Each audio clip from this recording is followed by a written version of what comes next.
Hello Libra, Sun, Moon, Rising, and Venus signs. Kamusta kayo? Sana po ay nasa mabuti kayong kalagayan. Welcome back po sa Star Tarot. Kung bago kayo rito, welcome din kayo. Thank you for your support. I truly appreciate it. God bless you all. Libra, paunang mensahe po ninyo, surrender to success. Ayan, napakaganda, no? Meron tagumpay na naghihintay sa inyo sa ngayon.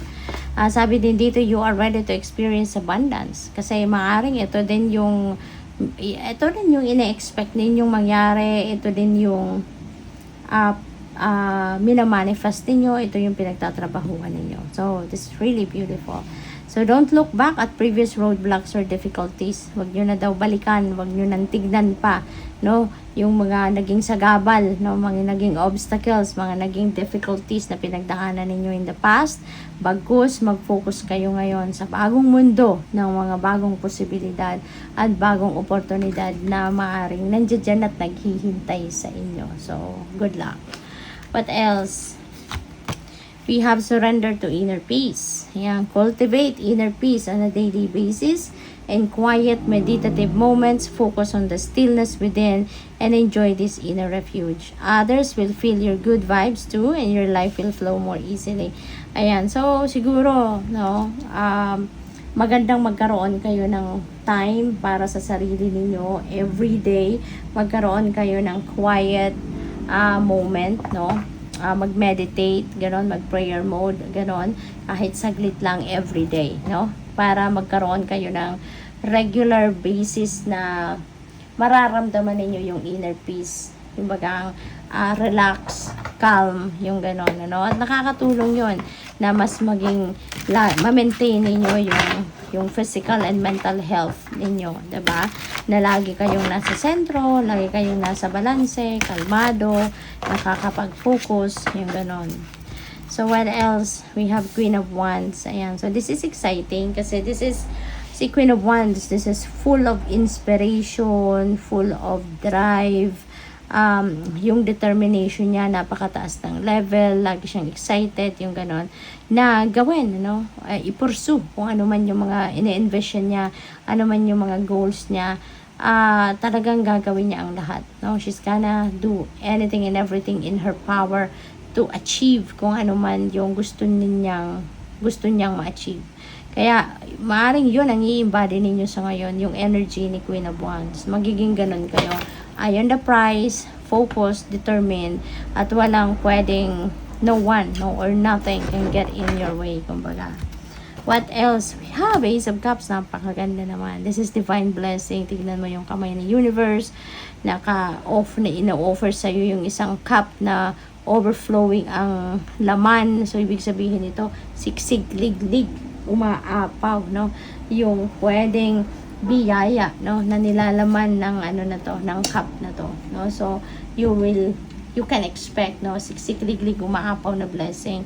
At ang promise ng Ace of Cups dito is ano to, yung promise ng Ace of Cups is kung anong kailangan ninyo, whatever it is that you need, that will be met.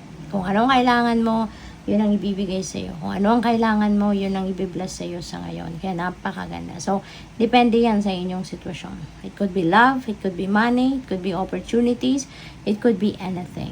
No? Kaya, magiging ano ka din, siksik-liglig, umaapaw din yung iyong tuwa, yung iyong pasasalamat, happiness and joy, you know, magiging overflowing din siya.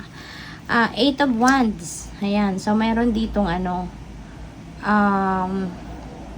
travel na pwedeng gawin si Libra. Maybe you are embarking on a travel dito. Could be international travel. Maaring yan ay isa sa mga opportunity, no, na dadating sa'yo. Si Eight of Wands din, possible na ano to, mga good news, wonderful news coming your way, wonderful opportunities ang dadating din sa inyo sa ngayon. Kaya, good luck sa iyo.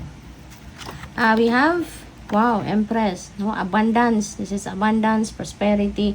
So, maswerte kayo pagdating sa pera. So, pwedeng, no, na isa sa mga blessing na ibibigay sa iyo ng universe ngayon is kaperahan, no? Opportunities na pwedeng pagkaperahan or maghahatid ng pera sa inyo or pwedeng cold cash ang dumating, yung ganon. Kaya, good luck sa'yo. Kasi maaring yung success na to is also hindi lang success sa kung ano man ang mga pinag-e-effortan ninyo, but also, financial success, no? Yung simpleng financial success, maaring yun ang paparating. 5 of Swords. Ayan. So, maybe conflict ito kasi yung conflict siya. So, maybe conflict ito with another person. Baka may naging kaaway kayo, no? Or baka merong makakaaway, ganon. Depende sa inyong sitwasyon. Makakasagutan.